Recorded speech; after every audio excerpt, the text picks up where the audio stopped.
has a really good poppy when it comes to like itemization. So that's something that I want to look at and see if there's gonna be something spicy in there.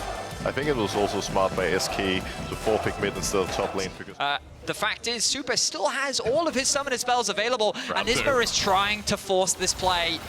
It makes sense again with Extra Kick. They kick him away though. The root back on down. The crash down works, but Isma's a hit away. Super finds him, but as the expiry comes through, Isma will still die, but it's the kill in the end from Extra Kick that pays. They both walk away limping, but no summoner spells burn. At the very least, Niski putting his dominance forward. We already talked about it. Got a small CS lead in facing off against each other for the time being. While there is a bit of movement up towards the top side, we'll have to see if it develops to anything, as the Grubs might be gone by then. Yep. With Alvaro here to assist his jungler. You can see that it's going to be a difficult contest from SK. Dawson and Isma are in the area. Oh, Irrelevant's found a window to roam down. Are they going to look for the fight? Well, the bass drum has erupted in the crowd, so maybe it's setting up for the play as Elyoya is not level 6. He can't negate the damage, and Irrelevant is just taking him down by himself on this Renekton. Flash matched over the wall. Irrelevant does it again, but with the flashback Merwin, that was clean. Makes it a 1-for-1 in the end. Yes. So you get 100%. Yeah, you do. Back from it. Yeah. Again, and people don't know, slightly hidden change. Thanks to Medic as well for bringing up. Grubs. Take us, Betty, because the Grubs, as you said, number 6 will be coming through. More important before we see that Riftmaker in action, as you could agree. SK are moving up in River, taking full control themselves, so Grubs will be on hold. In the river. They wait, they're still aggroed from up there? Wait, where's the patience meter? Where no is way. The patience meter? You could go back to base and then follow you. What is happening? All right, at least SK have taken one away, but patience finally wearing down. There we go. And there we go, they run back. I'm not sure how that works. But, I mean, this is the most important one, because if SK deny this from Mad, then they won't get their 5th one. Very true. Which means that it'll just be a 2-4. Obviously a small advantage for Mad, but you're denying that 5 that you need in order to get those extra mites to spawn. I mean, again, using quite a bit for SK. X-Kick also taking a bit of damage, but Spears going in onto the Dragon, teleport committed. Here comes Isma. That ulti big as well on the backline for SK. In a bit of trouble, it's X-Kick first to go. That's their big damage source, but that 3-man knock-up could turn the fate. Niski runs on in, but can't get the finishing touch onto Super as Merwin sends them away. They get a bit of space from SK as 2 have dropped. 2 damage through here, but for SK, is it enough to buy them time and turn onto Mad, who are moving towards the Herald at 2.5k? It's secured over to SK, but Super Irrelevant on the backside. Super runs into him, and there's so much damage coming through, but Irrelevant can't finish the job. Isma tries to get in range. They turn for Elyoya, and they might have just found their fight. Niski cleaves it up, and SK with a quick 2-piece. Bottom of the table fight, right, yeah, between these two teams, but right now they're both sitting at 1-0, and they're both poised to take a very important game. That's like you saying, what's that item that starts with O called? Opportunity. Opportunity. There's more opportunity in the game, but not literally You know, the my item. brain immediately went Omreka. Hang on. Whoa, Titanic is strong. Who knew? Oh. Titanic is strong. And Elyoya shows us how it's done. That felt personal. He he flashed in onto Niski. Niski thought he was safe. He knew he was on the weak side. He was playing defensively, trying to secure the Krogs for himself. But Elyoya, he saw something that we did not, and he was very quick to kill his former teammate. The rivalry shown on screen. The trade-off is mid-turret going down though for SK. So while the kill follows suit, at the very least, Mad are going to look for a little bit more. T2 on the top side is getting punished hard. You can see Betis, I mean, SK are moving up to try and stop this push coming in, but Isma's by himself for the time being. You mentioned it, teleport coming through, so Niski's angle's there with ulti and level 11. Flash also available. Isma trying to buy time, but it's 3 members of Mad.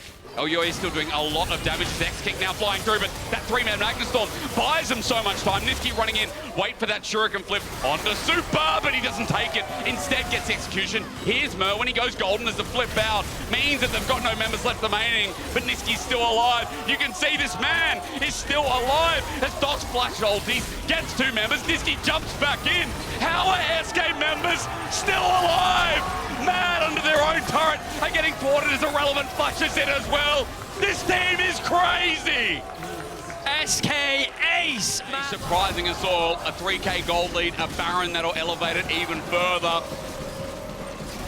And you know, the Mad Lions fans came out to play. I hope that one guy who was here yesterday for SK is shouting all the pivotal piece here from SK. Irrelevant has just impressed me so far, as a lot of people talked about him being one of the most underrated players. Between top and mid. They're going to start hitting these towers though, but they're still cautious of Merwin. He goes in, he's just...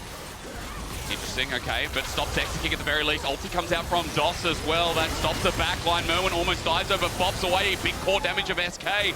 But Mad Koi need to find themselves some follow-up. Isma is not going to take the brunt of the damage. And look, Nisqy didn't join this whole time. They commit for the fight, and he's just taken away turrets with his combo deal of Baron. So defensive item that also has on-hit that gives attack speed. And with Winsus, it is such a good combo. I mean, these 3 items in the game right now. No wonder Kalista. Merwin's going to hand them off.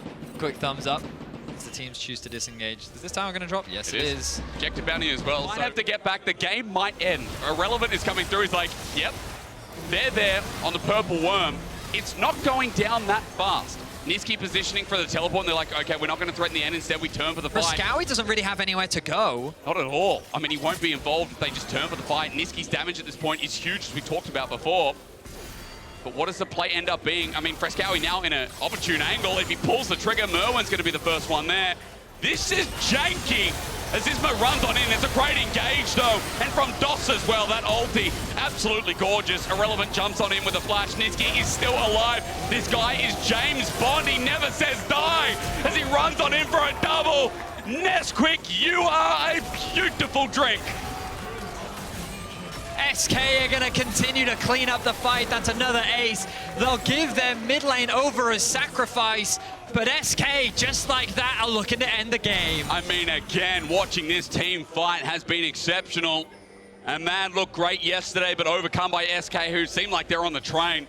I was looking before, I'm saying, who's getting on the mad train? I feel like the train's going the other way. It's SK today. We're not talking about him, but Exekick 8-1-5. The kind of silent carry in this whole fight is irrelevant.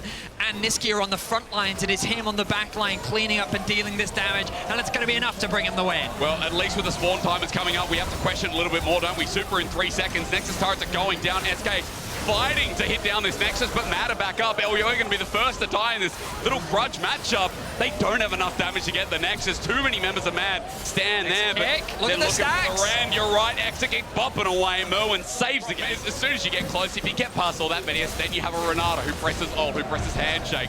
There is yes, but the Nexus is bare bones right now. And we have a Jack show on Exekick. Very smart. Medic should go pro. I mean, 24k already damaged, and you're right, going to be more unkillable. SK putting the nail in this coffin right now. To start off 2-0, a lot of people wouldn't be saying it's going to be SK for sure. But here they stand looking for top side to bruise it on in. Nisqy is threatening mid. It's an open season on the Nexus. And with Baron pushing through, it's a final thoughts for Mad Koi. Nisqy doing what he can to create this pressure. SK has said, you know what, there's an open Nexus. Screw top lane, let's just keep pushing in mids. Why not? Fight it out with this Akali, 4-4-7. Doesn't need the Rabadons to end the game. There's Isma. They've got to be careful of Merwin, though. Handshake, though. They're doing a lot of damage. Exekick is outside. You're right. Look at him go. Exekick is just fighting away. The steadfast meant nothing, but he as Nisqy deals with LEC on the side. The grudge is real. Nisqy shows him what's up as Fresskowy is just there to say hello. Nexus now going to be battered down, and SK are looking mighty fine with their 2-0 start.